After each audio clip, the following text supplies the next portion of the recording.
Par contre, si d'ici ce soir on n'a pas trouvé de bouffe, le dernier repas est pour moi. On fout, j'en ai marre de la bouffe lyophilisée. Regarde, regarde. On a trouvé une caméra. Aïe, ça pique.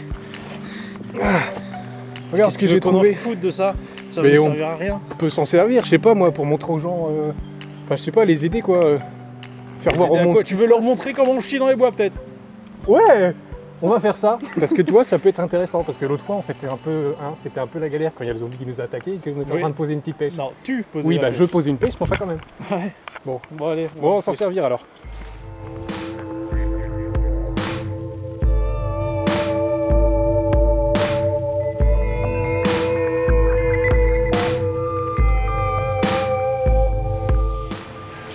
Bonjour, je m'appelle Max.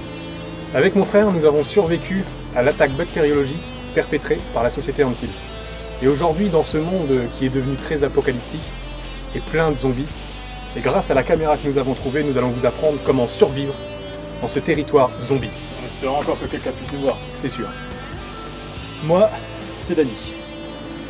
Aujourd'hui, on va vous apprendre à survivre quelques techniques, on va dire, de survie pour ce nouveau monde que personne ne connaît réellement.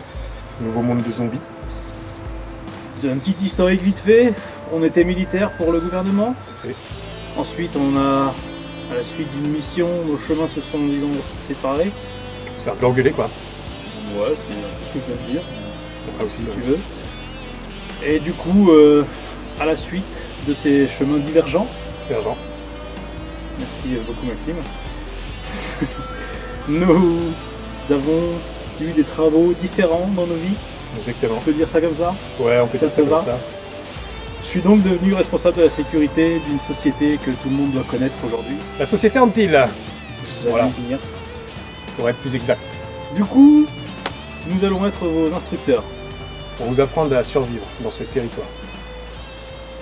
Première leçon, comment chier dans les bois en territoire apocalyptique. Il y a un zombie là. Zombie. Nous voici donc en pleine forêt. Vous serez peut-être perdu, sûrement seul. Et le plus basique des besoins se fait sentir. Il faut faire caca. Mais ce serait trop facile s'il n'y avait pas de zombies, évidemment. Donc nous allons vous démontrer par quelques petites scènes comment bien apprivoiser la chose. Avec Dan, nous allons vous faire voir comment avoir la bonne position pour pouvoir poser une pêche. Donc voilà, donc là vous voyez que la position est pas mal du tout, sauf que le problème c'est que s'il y a un zombie, vous n'êtes pas du tout à l'abri. Derrière, devant, du tout derrière voilà, ce qui se passe. on voit pas du tout ce qui se passe, et là, oh le dos, c'est pas bon ça. Les lombaires, ça, en 2 semaines, ils sont pétés. Je peux même pas me concentrer sur ma petite affaire. Et voilà, exactement. Ça me rappelle une petite anecdote une fois. Je sais pas si je devrais la raconter, mais tu te rappelles la fois dans le champ où il a fallu Oui, que je me rappelle, oui. il a fallu que j'y aille, quoi, tout simplement. J'étais en plein milieu d'un champ et je me suis accroupi et trop concentré sur ma petite besogne, et ben il y a un zombie qui est arrivé dans mon dos. Il a failli Et lui voilà. bouffer le cul. Voilà, il a essayé de me C'était manger. trop marrant. Donc bon voilà, après j'ai essayé de me relever et bon, Il s'est chié dessus. on n'était pas obligé de raconter tous les détails. Donc voilà. Nous allons voir maintenant comment étudier la bonne position ensemble.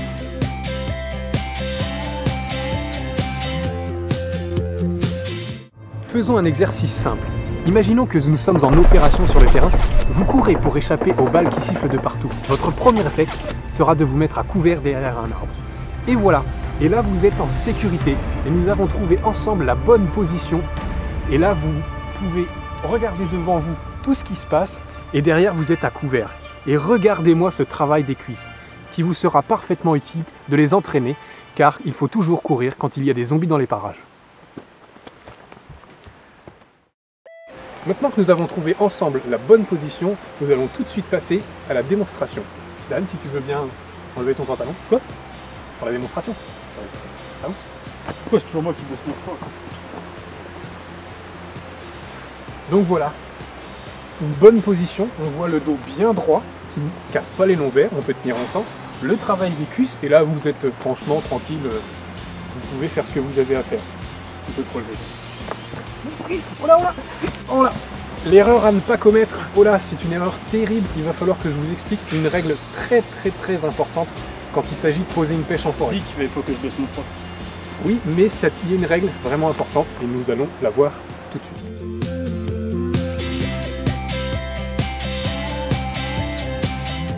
Comme vous pouvez le voir sur le ralenti, le pantalon de Dan n'était pas mis de façon optimale. En effet, il n'a pas respecté la règle des 2/2. Je m'explique. Lorsque vous posez une pêche en forêt, il faut respecter cette règle très importante qui consiste à mettre le pantalon à une demi-moitié de la jambe gauche et une demi-moitié de la jambe droite. Ce qui vous permet, en vous relevant, de ne pas chuter comme tout à l'heure.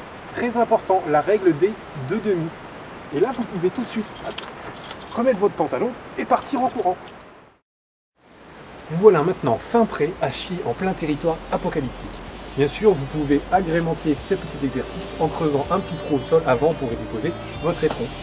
Maintenant que vous maîtrisez ce problème, qui nous parle à tous, devant, caché, n'oubliez pas que tout ce qu'on a vu auparavant ne sert à rien si vous ne conservez pas une alimentation des plus équilibrées possibles.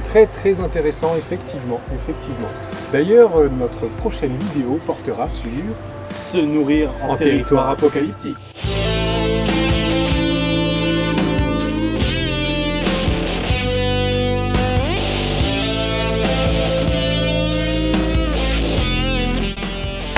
Allez, bien content que j'ai fini, nous allons parler de ta merde comme tu l'as l'air.